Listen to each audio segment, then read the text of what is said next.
எல்லாருமே ஒரு 20 இயர்ஸ் பின்னாடி போக போகிறோங்க. ஏன்னா நம்மளோட ரெசிபி அந்த மாதிரி என்னென்னா தேன் மிட்டாய். நம்ம எல்லாருமே ஸ்கூல் டேஸில் இதை என்ஜாய் பண்ணி கண்டிப்பாக இதை சாப்பிட்ருப்போம். பட் இந்த நாட்களில் இது வந்து கிடைக்கிறதில்ல அதிகமாக. ஸோ இதை நம்ம வீட்லேயே எப்படி சுலபமாக செய்யலாம் அப்படின்றத நான் உங்களுக்கு செஞ்சு காட்ட போகிறேன்.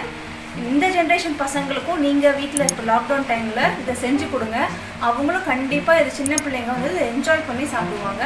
வாங்க ரெசிபிக்குள்ளே போகலாம். தேன் மிட்டாய் செய்கிறதுக்கு நம்ம ஃபஸ்ட்டு மாவு ரெடி பண்ணிக்கணும். அந்த மாவோட மெஷர்மெண்ட் பார்த்திங்கன்னா புழுங்கல் அரிசி 1 கப்பு, 1 கப்பு புழுங்கல் அரிசிக்கு 1/4 கப்பு வந்து உளுந்து. இது ரெண்டுத்தையும் வந்து ஒரு 4 மணி நேரம் நம்ம நல்லா ஊற வச்சு நான் உங்களுக்கு காட்டுறேன்.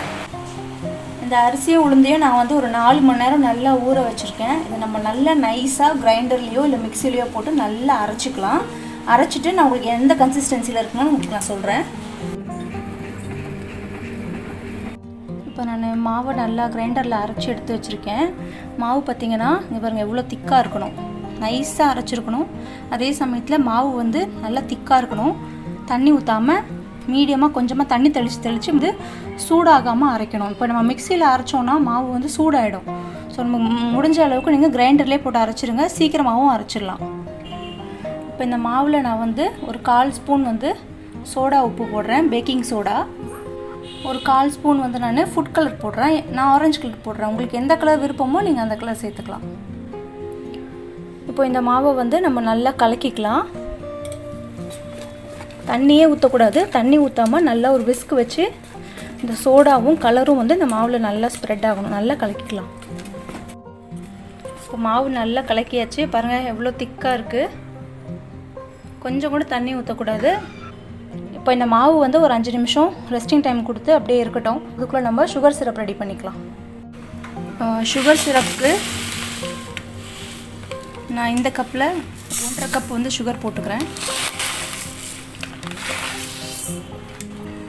அதே கப்பில் நான் 1/2 கப் தண்ணி ஊற்றுறேன்.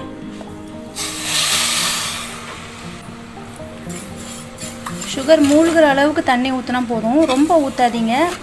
ஏன்னா வந்து அப்புறம் அது கொதிச்சு அந்த பதத்துக்கு வர்றதுக்கே வந்து நமக்கு ரொம்ப டைம் ஆகிடும். ஸோ அளவாக தண்ணி ஊற்றிக்கோங்க.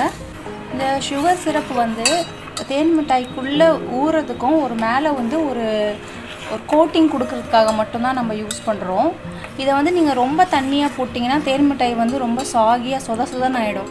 நீங்கள் வந்து இதை கரெக்டான வந்து ரொம்ப ஒரு கம்பி பதம் வரணும்னு அவசியம் கிடையாது. ஒரு பிசுப்பான ஒரு பதத்துக்கு இருந்தாலே போதும். அந்த அளவுக்கு நம்ம இதை பாக காய்ச்சிக்கணும். இப்போது சுகர் சிரப் நல்லா பாயில் ஆகிடுச்சு. பாருங்க நல்ல பிசுப்பு தன்மை வந்துருச்சு. நான் இப்போ வந்து இதை ஸ்டவ் ஆஃப் பண்ணிவிட்டு ஒரு 1/2 லெமன் பிழிஞ்சு விட்டுக்கிறேன். ஏன்னா வந்து திருப்பியும் கிறிஸ்டலைஸ் ஆகாமல் இருக்கணும். அது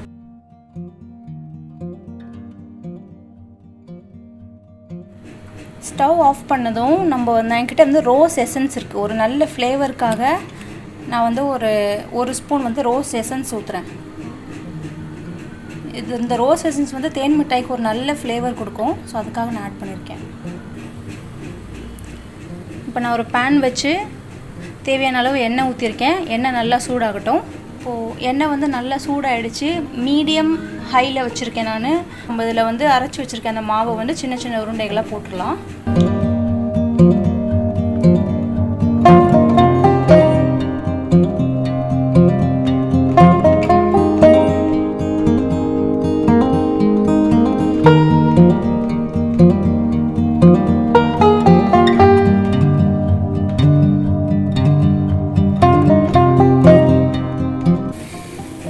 உருண்டைகளை போட்டதுமே திருப்பி விடாமல் ஒரு 2 நிமிஷம் கழித்து திருப்பிடலாம். லேசாக திருப்புங்க, ரொம்ப ஹார்டாக திருப்பக்கூடாது. இப்போ இந்த உருண்டைகள் வந்து 2 பக்கமும் நல்லா வெந்துருச்சு. நம்ம எண்ணெயிலேருந்து எடுத்துடலாம். இப்போது இந்த எண்ணெயிலேருந்து எடுத்துருக்கோம். இதை நம்ம டைரெக்டாக அப்படியே ஜீராவில் போட்டுடலாம். அடுத்த பேட்ச் போடலாம்.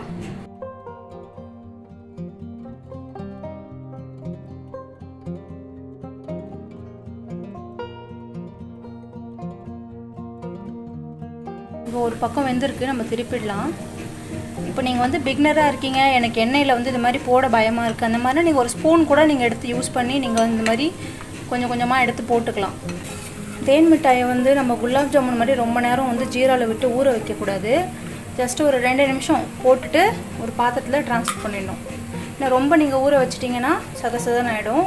நீங்கள் போடுற பாத்திரமும் கூட ஈரம் இல்லாமல் நல்ல ட்ரையான பாத்திரமாக போட்டுக்கோங்க.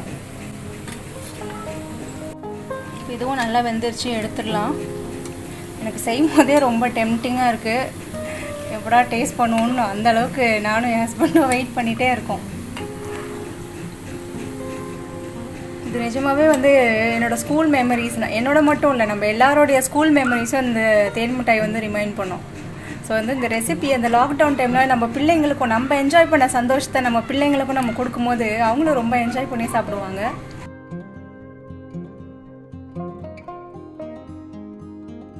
இது வந்து உடனே கெட்டுலாம் போகாது. ஒரு ஏர்டைட் கண்டெய்னரில் போட்டு நம்ம ஃப்ரிட்ஜில் வச்சிட்டோம்னா நமக்கு எப்போல்லாம் சாப்பிட தோணுதோ அப்போல்லாம் நம்ம இதை சாப்பிட்டுக்கலாம். பாருங்கள், சூப்பரான நம்ம தேன் மிட்டாய் ரெடி ஆகிடுச்சு. இப்போ நான் சாப்பிட்டு பார்க்க போகிறேன். செஞ்சுட்டு இருக்கும்போதே நாங்கள் ஆல்மோஸ்ட் பாதி காலி பண்ணிட்டோம். உங்களுக்காக நான் இன்னொரு வாட்டி இதை சாப்பிட்டு காட்டுறேன். பாருங்கள் எவ்வளோ சாஃப்டாக அப்படி அமுக்கும் போதே பார்த்தீங்களா, அமுக்கும் போதே பாருங்கள் ஜூஸியாக வெள்ளை இருக்குது.